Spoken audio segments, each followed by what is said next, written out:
आप लोग को रोड दिया जा रहा है, फिर क्यों आप लोग आंदोलन कर रहे हैं? देखिए, सबसे पहले बात ये जानना होगा कि रोड कितना दिया जा रहा है। अच्छा, आपने ये पता किया कि ये लोग हैं यहाँ स्थानीय?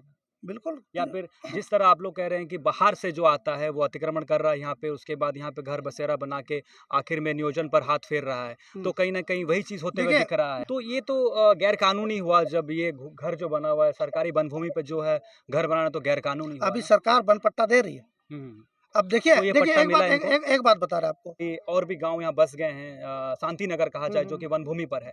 तो ये गैर कानूनी माना जाता है और इसे कभी भी तोड़ दिया जाता है। तो फिर ये घर टूटने से आप लोग को क्या तकलीफ? देखिए तो क्योंकि आप लोग जैसे कि जेबी केसेस जो है हमेशा खतियान की बात कर रही है, तो ये लोग तो खतियानी नहीं होंगे? देखिए हो सकता है ये खतरनाक नहीं हो, लेकिन कहीं न कहीं डिस्प्लेसमेंट ज़रूर है। नमस्कार, मैं हूं दशरथ प्रधान और आप देख रहे हैं छोटा नागपुर लाइव। पीछे 4 दिनों की मैं बात करूं तो झारखंड में न्यूनतम टेम्परेचर होगा 12 डिग्री, और आप लोग बीते 4 दिनों से जो है इस तरह ठंड की में सीधा सिंपल सा एक कपड़ा डाला हुआ, उसमें आप लोग बैठे हुए आंदोलन कर रहे हैं। आंदोलन है जमनी ऑटो के खिलाफ। आप लोगों का मांग है कि आप लोगों का जो फुटबॉल मैदान यहाँ पे था, उसे कंपनी द्वारा अधिग्रहण कर लिया गया, उसके बदले में फुटबॉल मैदान दिया जा रहा है, लेकिन छोटा है वो।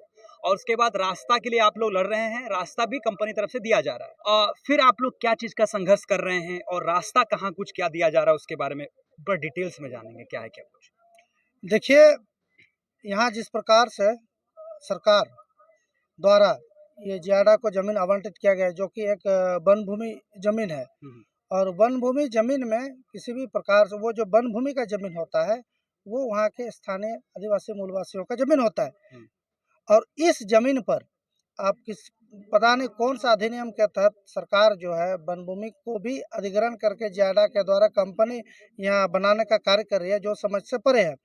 अच्छा, दूसरी बात यहाँ जैसे हमको अभी खबर मिला, आप तो जानते हैं कि पिछले 4 दिन से हम लोग इस जगह में आंदोलन कर रहे हैं, बैठे हुए हैं दिन-रात अपने पूरे दल-बल के साथ, ग्रामीणों के साथ हम लोग जो आंदोलन कर रहे हैं, इसका एकमात्र उद्देश्य है कि यहाँ के आदिवासी मूलवासियों का जो ज़मीन है, ज़मीन बचा रहे, इनका अस्तित्व बचा रहे। क्योंकि इससे पहले भी जहाँ तक मुझे जानकारी है कि वो जो एक समझौता पत्र किया गया था, समझौता में पूरे ग्रामीणों की सहमति नहीं बनी थी। ऐसा प्रतीत होता है कि कहीं न कहीं ये एक फर्जी ग्राम सभा बना करके जो है ज़मीन को कंपनी को आवंटित किया गया है। और इसमें आप देखेंगे तो उस समझौता के तहत जो मैदान है, मैदान के बदले मैदान देने की बात कही गई थी। जो मैदान से के बदले मैदान है वो छोटा है, वो मतलब ग्रामीण कितना खुश छोटा हैं। है? आप मान के चलेंगे तो उनका जो मैदान है कहा गया था कि 90 बाई 90 मीटर इंटू 75 मीटर का जो मैदान होना चाहिए वो है, लेकिन उसके अलावा जो अब गैलरी बनना चाहिए या फिर स्टेज बनना चाहिए, कहीं चेंजिंग रूम बनना चाहिए, उस हिसाब से वहाँ जगह अलाउ नहीं किया गया है। मतलब कितना कम जगह आप लोगों के हिसाब से लग रहा है, कितना कम जगह दिया लगभग गया? मुझे लग रहा है आपका लगभग आप मान के चलेंगे तो 20 बाई 20, 20 मीटर बाई 20 मीटर, ऐसा कुछ थोड़ा सा जगह कम पड़ जा रहा है। अच्छा, उसके बाद में उसके अलावा जब मैदान की बात आती है तो वो कम पड़ जाए। उसके अलावा यहाँ रास्ता की जब बात आई तो रास्ता जो है इनका एक सरकारी जो है नक्शा में रास्ता है, जो नक्शा का रास्ता को अधिग्रहण किया जा रहा है कंपनी के द्वारा। और उस रास्ता को अधिग्रहण करने के बाद में आप देख सकते हैं यहाँ पर जो है किनारे किनारे जो है घर को तोड़ करके 5 फीट का रास्ता दिया जा रहा है। तो कहने का मतलब ये है, यहाँ के ग्रामीणों का कहना है, चूंकि अगर मान लीजिए ये तो एक सरकारी रास्ता है, सरकारी रास्ता को आप अधिग्रहण कर रहे हैं, अधिग्रहण करके इधर आप रास्ता दे रहे हैं, कल को इधर का भी ज़मीन आप अलॉट करते हैं किसी को, तो इधर भी तो रास्ता बंद कर सकती है। तो कहने का मतलब अभी हमारी लड़ाई जो है सीधा आर-पार की है, रास्ता को लेकर? रास्ता को नहीं। अभी पूरी लड़ाई जो है अभी बदल गया, अभी ज़मीन को लेकर के है। यहाँ के ग्रामीणों का कहना है कि अभी ना यहाँ पर कोई फैक्ट्री बनेगी, ना कुछ होगा। ये जो ज़मीन है, ये ज़मीन इनका है। यहाँ पर फर्जी ग्राम सभा के द्वारा इस ज़मीन पर अधिग्रहण किया जा रहा है, जो कि अवैध है। अभी हम लोग का पूरी इनका कहना है कि अभी ज़मीन का मामला, यहाँ पर कोई कंपनी भी नहीं बनेगा, और जैसा है वैसा ही रहेगा। अच्छा, ये कितना गाँव यहाँ पे जो पीड़ित यहाँ पे जो बैठे हुए हैं, कितना गाँव से होंगे? लगभग 4-5 गाँव के हैं। 4-5 गाँव के 4-5 हैं। गाँव के हैं। और जो ये रास्ता अब तो आपने साथ ज़मीन को लेकर बात किया। जैसे जेबी केसेस आप लोग जुड़े हुए हैं इसमें गाँव के साथ, ग्रामीणों के साथ। जेबी केसेस जब आप लोग डेवलपमेंट की बात करते हैं, तो जो फैक्ट्रियाँ नहीं लगेगी हमारे राज्य में, तो किस तरह झारखंड का डेवलपमेंट होगा? देखिए, डेवलपमेंट का क्योंकि उसी का ही सार दिया जाता है कि हम डेवलपमेंट के लिए आपको सरकारी ज़मीन जो है वो अलॉट किया जाता है, वो प्रावधान है। और उसके बाद जो है डेवलपमेंट जब दे स्टेट डेवलपमेंट के लिए ज़मीन जो है फैक्ट्री को दिया जाएगा तभी डेवलपमेंट होगा। वन भूमि का ज़मीन डेवलपमेंट के लिए नहीं दिया जाता है। हुँ। जो अनावृत बिहार है या फिर जो गैर मजुरा ज़मीन है या फिर रेती ज़मीन है, उसको डेवलपमेंट के लिए कंपनी बनाने के लिए आप लोग एक्वायर कर सकते हैं। हुँ। दूसरी बात है, अगर हम डेवलपमेंट करना चाहते हैं तो ऐसे बहुत, क्या हम डेवलपमेंट ऐसा चाहेंगे कि किसी के यहाँ पर खेल का मैदान को तोड़ करके डेवलपमेंट किया जाए? हुँ, हुँ। जिस जिस क्षेत्र में वहाँ के जो ग्रामीण बच्चे हैं, उस जगह खेलेंगे, कूदेंगे, अपना शारीरिक विकास करेंगे, मानसिक विकास करेंगे और कहीं न कहीं कुछ रोज़गार के लिए आगे बढ़ेंगे। क्या हमारा डेवलपमेंट ऐसा हो कि उस मैदान को अतिक्रमण किया जाए? तो क्या मैदान के बदला में मैदान तो आप लोगों को दिया मैदान जा केवल रहा है आप ना? मैदान देख सकते हैं, मैदान बहुत ही खराब स्थिति है, बहुत छोटा है, बहुत छोटा मतलब है। बाउंड्री के उस पार हाँ, जो है। हाँ, हाँ, बहुत छोटा है। दूसरी बात, अगर मेरा कहना है कि औद्योगिकरण वहाँ है जो गाँव से थोड़ा-सा दूर हो। हुँ, आप हुँ। देखेंगे यहाँ जितने भी कंपनी बैठे हुए हैं, बगल में जाके देखिएगा प्रदूषण की किस प्रकार से हालात है। हाँ, मतलब इसे इंडस्ट्रियलाइज़ेशन करने की कोशिश की जा रही को है इस जगह को। कई हाँ, सारे कंपनियाँ यहाँ पे लगी, लग रही है। गेल गैस भी लगा हुआ है यहाँ पे लगा हुआ है। बगल में। हाँ। आप गेल गैस के बगल से आप जाके देखिए, आप वहाँ पर मुझे नहीं लगता है कि अच्छा सब चल पाएँगे। इतना ज़्यादा वहाँ पर मतलब साँस लेने में दिक्कत हो रहा है। तो क्या हम ऐसा ऐसा विकास चाहेंगे कि जहाँ पर हमारे आदिवासी मूलवासियों का विनाश हो? हम विकास का बाधक नहीं है, लेकिन एक प्रक्रिया के तहत एक जो है पॉल्यूशन को कंट्रोल करते हुए विकास किया जाए। आप देखेंगे तो यहाँ जेएमटी के पीछे भी बहुत सारी जगह हैं। हुँ, हुँ। बहुत ऐसे जगह हैं जहाँ पर कुछ कंपनियाँ खुल सकती है। वहाँ आप खोल सकते हैं। ये नहीं कि किसी का घर का बगल में आप कंपनी बना देंगे, जिससे कहीं न कहीं धीरे-धीरे जो है वहाँ पर प्रदूषण का मात्रा इतना ज़्यादा बढ़ जाएगा, इतना ज़्यादा कचरा हो जाएगा कि ना वहाँ के लोग खाने के लायक रहेंगे, ना पीने के लायक पानी मिलेगा। धीरे-धीरे देखिएगा कि वहाँ के लोग धीरे-धीरे बद से बदतर मतलब होते आप जाएँगे। लोगों को ये अंदेशा है कि फ्यूचर में यहाँ पे पॉल्यूशन बहुत होने वाला है। बिल्कुल। जमनी ऑटो ये कंपनी किस चीज़ की है? जमुना ऑटो जो कंपनी है, ये मुझे तो नहीं पता किस चीज़ की है, लेकिन जहाँ तक मैं जानता हूँ जितने भी कंपनियाँ बनती है, कहीं न कहीं पॉल्यूशन होता ही है। अब किसी भी चीज़ की कंपनी बनाएँगे, आपका वहाँ पर एनवायरनमेंट पर असर पड़ेगा ही, हुँ। ये निश्चिंत है।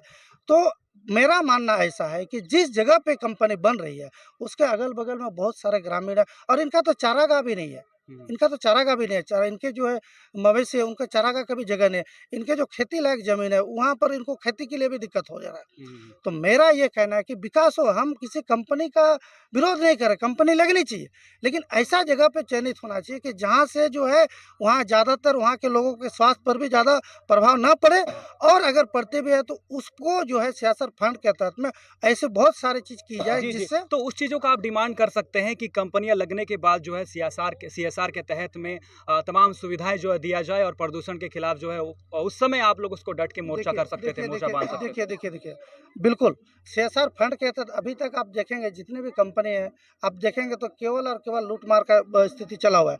आप कहीं भी जाके देखिएगा तो सीएसआर फंड नाम मात्र का कहीं ऐसा कुछ दिखता हुआ नज़र नहीं आ रहा है और अभी का समय में आप देखेंगे तो ये जो अभी अब बगल में देखिएगा कंपनी बैठी हुई है, हुँ। ये राइस मिल है। राइस मिल लग रही है, आप देखिएगा इधर अगल-बगल जाइएगा दिक्कत है, इधर भी जाके देखिएगा गैस कुछ फैक्ट्री है, इधर भी दिक्कत है। तो हम लोग प्रयास तो कर रहे हैं कि सीएसआर फंड के तहत हो, लेकिन अभी वर्तमान स्थिति में ये है कि जहाँ जिस जगह में कंपनी लगे, वहाँ पर कम से कम आदिवासी मूलवासियों का अस्तित्व बचा रहे। हुँ। ये हमारा माँग है और हम कतई नहीं चाहेंगे कि किसी भी फुटबॉल ग्राउंड को जहाँ पर उसका भाषा, संस्कृति, पर्व, त्योहार मनाया जाता है, उसका अधिग्रहण करके किसी कंपनी को बैठाया जाए, इसका हम सख्त खिलाफ हैं। हुँ। ये हमारा मानना है। और फुटबॉल मैदान को लेकर जो है आपको छोटा मैदान दिया जा रहा है कंपनी की बिल्कुल। तरफ, उसका विरोध है। और रास्ता को लेकर क्या चीज़ का विरोध? जब रास्ता आप लोग को दिया जा रहा है कंपनी की तरफ, क्योंकि कई सारे जगह ऐसे हैं जहाँ पे कंपनियाँ जो है सरकारी ज़मीन लेती है, सरकारी सड़क को लेती है और एक निजी अपना कंपनी एक सड़क जगह प्रोवाइड करती है। जिस तरह हम देखेंगे कि जो यहाँ पे टाटा स्टील जो पूर्व उषा मार्टिन था, वो भी ऐसे ही किया था। आप लोग को रोड दिया जा रहा है, फिर क्यों आप लोग आंदोलन कर रहे हैं? देखिए, सबसे पहले बात ये जानना होगा कि रोड कितना दिया जा रहा हुँ, हुँ, हुँ। है। रोड है 5 फीट। एक लाश का जो खटिया का जो फीट होता है वही 4-4 फीट का होता है, ठीक है? कहीं न कहीं आने-जाने में तो 5 फीट में दिक्कत है, रोड रास्ता 5 दिक्कत फीट वाक़ई कम है। 5 फीट का बताया जा रहा है। दूसरी बात, अगर इनके जो सरकारी नक्शे में जो रोड है, वो कहीं-कहीं 40 फीट चौड़ा है, कहीं 30 फीट चौड़ा है, कहीं 10 फीट, कहीं 20 फीट है। तो 40 फीट 30 फीट का जो रास्ता है वो सरकार के नक्शे में है, लेकिन उसके बदले जो है 5 फीट का रास्ता दिया जा रहा है।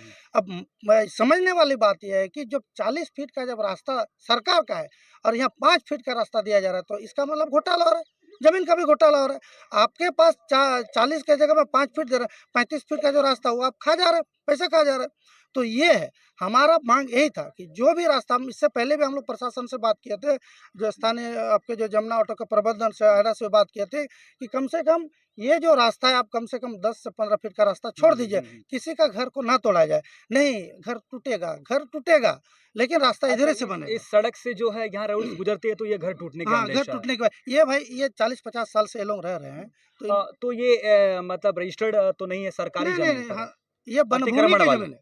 वन भूमि की ज़मीन है। वन भूमि की ज़मीन मतलब समझते हैं? ये अगर आप बोलेंगे तो इसमें सरकारें बोलती ज़रूर है, लेकिन ये वास्तव में ये आदिवासी मूलवासियों की ज़मीन है, क्योंकि उनके पूर्वजों ने उस ज़मीन को जंगल की कटाई करके खेती लायक बनाया, बसने लायक बनाया था।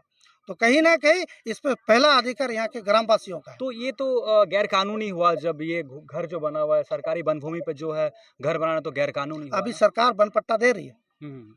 अब देखिए तो ये देखिए पट्टा एक मिला बात एक इनको? एक एक बात बता रहे हैं आपको, जितने भी लोग हैं हाँ। जितने भी लोग हैं, कहीं न कहीं आसमान से टपक के नहीं आए हैं। हुँ। आसमान से टपक के नहीं आए हैं। हुँ। यहाँ पर बहुत ऐसे क्षेत्र से हैं जहाँ पर सरकार की गलत नीतियों के कारण विस्थापन का दंश झेलना पड़ा और वैसे लोग भी यहाँ आकर के बस रहे हैं। हुँ। तो आपकी नीति सही नहीं है और उसके विरुद्ध में अब कहीं पर वो आवाज़ बनाए, आप बोलेंगे कि वो जो है वो गलत है, तब तो फिर मुश्किल है।